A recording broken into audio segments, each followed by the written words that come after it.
As you guys know, I'm a huge fan of the Suikoden series, as two of my favorites are Suikoden 2 and Suikoden 5. You probably can't see them because of, the lighting and the blur and everything that's going on, but these are two of my favorite JRPGs of all time, especially Suikoden 2, which, fun fact, Yoshitaka Moriyama's last game was actually Suikoden 2.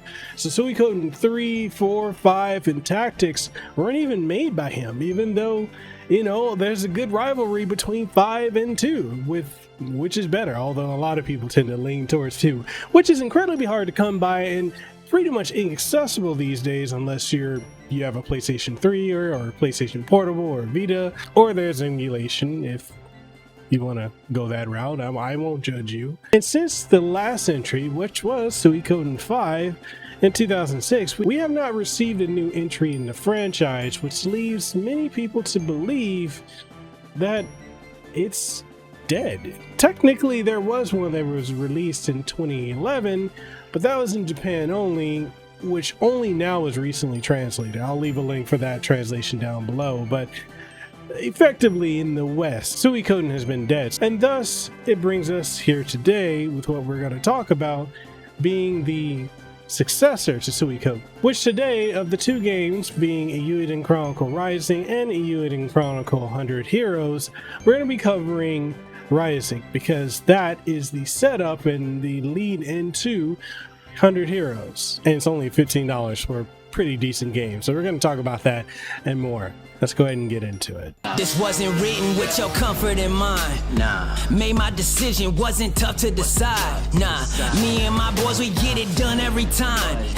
Gotta earn it, you can't just jump in the line. You'll get rushed to the side. I top my division, I've been building since I started. In the parking lot, I parked it. I came in while picking targets. My career cannot be tarnished. I'm a champion regardless. Celebrate, but this a different kind of lucha party. We are not alike. Before we kick this video off, I want to give a huge shout out to 505 Games for providing a review copy of this game, Eiyuden Chronicle Rising, because man, I honestly didn't expect to be covering it. I know I missed the boat of being able to be a backer when the Kickstarter came out because, well, I have a family. I can't always throw money towards everything I want to, but it was something that I really wanted to cover, and even if I didn't get a review copy, I was gonna buy it, which I'm also still going to buy this on Steam because I want to be able to play it on my Steam Deck and on my gaming laptop and gaming desktop, because I really want to support Yoshitaka and his team, because this series means so much to me, especially 2 and 5 being the absolute pinnacles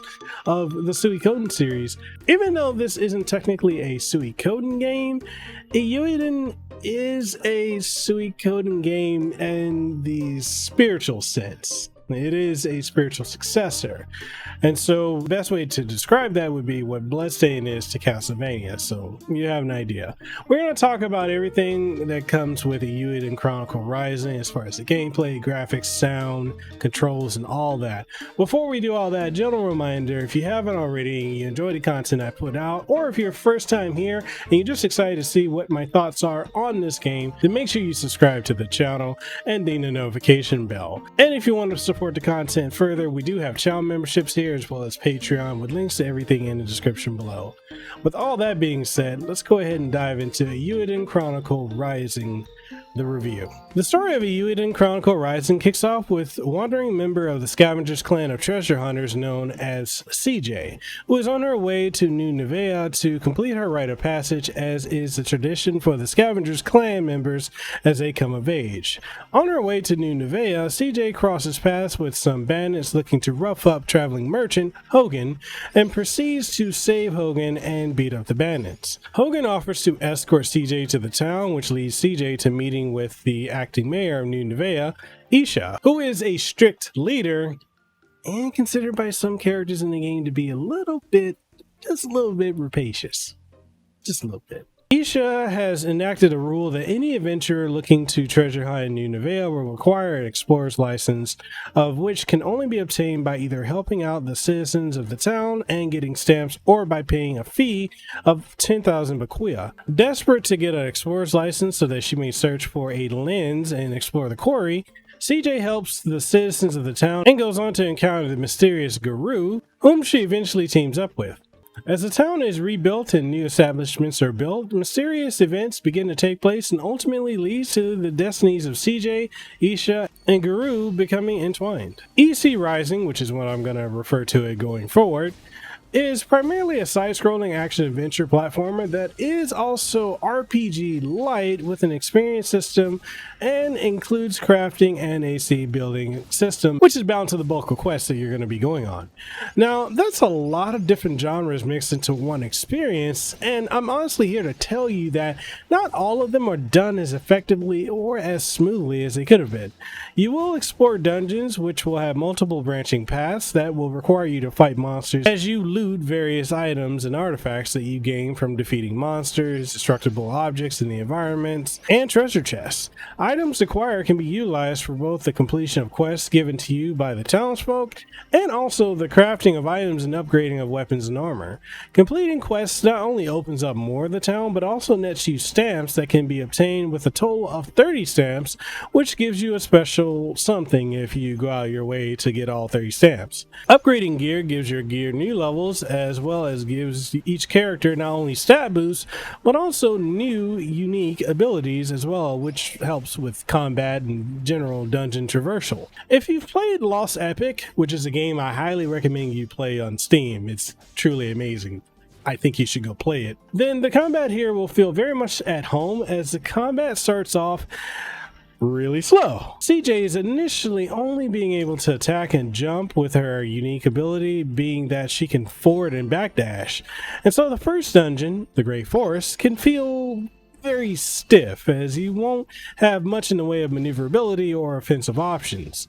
As you progress and level up, you will gain access to the powerful yet slow Guru. Yes, he's a one-eyed kangaroo with a massive sword and speaks with a Cockney accent, as well as Isha, and be able to swap characters mid-attack to chain together combos for massive damage. The combat system, it seems simple at first, but really begins to open up after the first hour and a half. Well, the part about this game that will turn off a lot of players is the fact that for roughly 60% of the time you're going to be spending with this game, it will feel like a glorified fetch quest, with you going back and forth between town, the Great Forest, the quarry, and many other locales.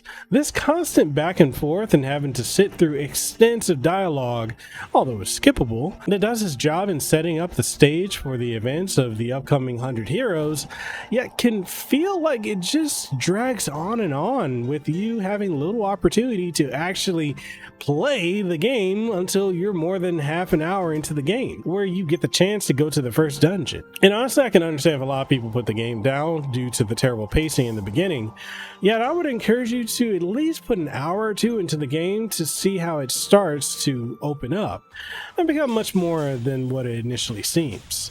Graphics and audio wise, EC Rising is absolutely stunning. The environments are richly detailed, from the various areas of New Nevea to the lushness of the Great Forest to the dankness of the quarry. It all looks stunningly gorgeous.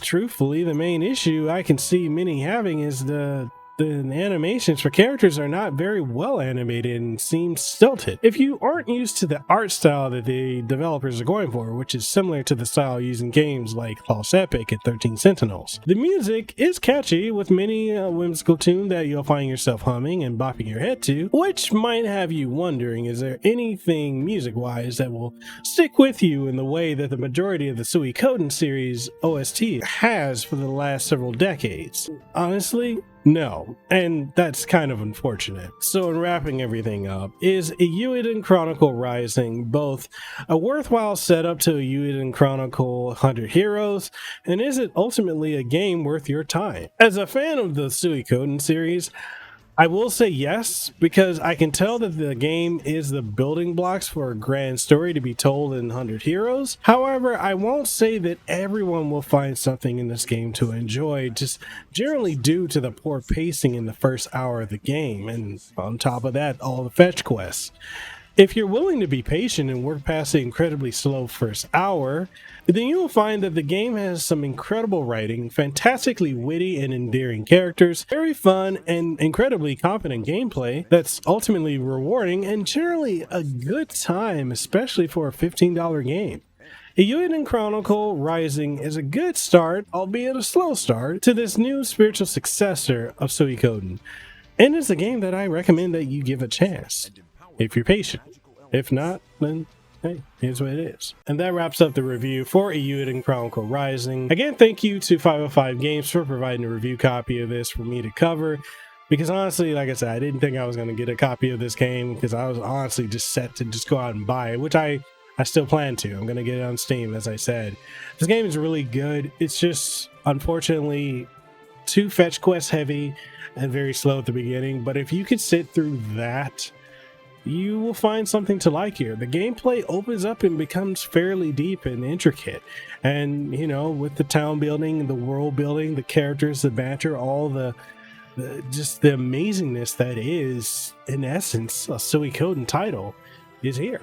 So I think if you're a fan of Suikoden, you should definitely give this prequel to 100 Heroes a go. So with that being said, I want to know what your guys' thoughts are. So if you like the game, if you didn't like it, if there are things that you thought could be improved, whatever your feedback is, let's go ahead and get the conversation going in the comment section below. And if you enjoyed this review, then hey, why not like the video? Sub to the channel if you want to catch more content like this.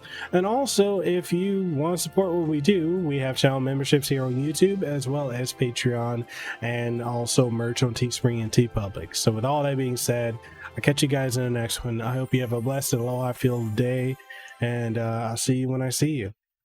Peace out. Mahalo for making it to the end of the video, and if you found anything of importance or substance that you gained from watching this, make sure you leave a comment down in the comment section below. If you haven't already, make sure you sub to the channel and ding the notification bell. That way you stay up to date on all the content that you get from my channel, from podcasts, streams, reviews, impressions, reactions, and so much more. If you want to support what we do have channel memberships, we've got Patreon, we've got Subscribe Star, as well as coffee, which I would love to be drinking some coffee right now, which I am.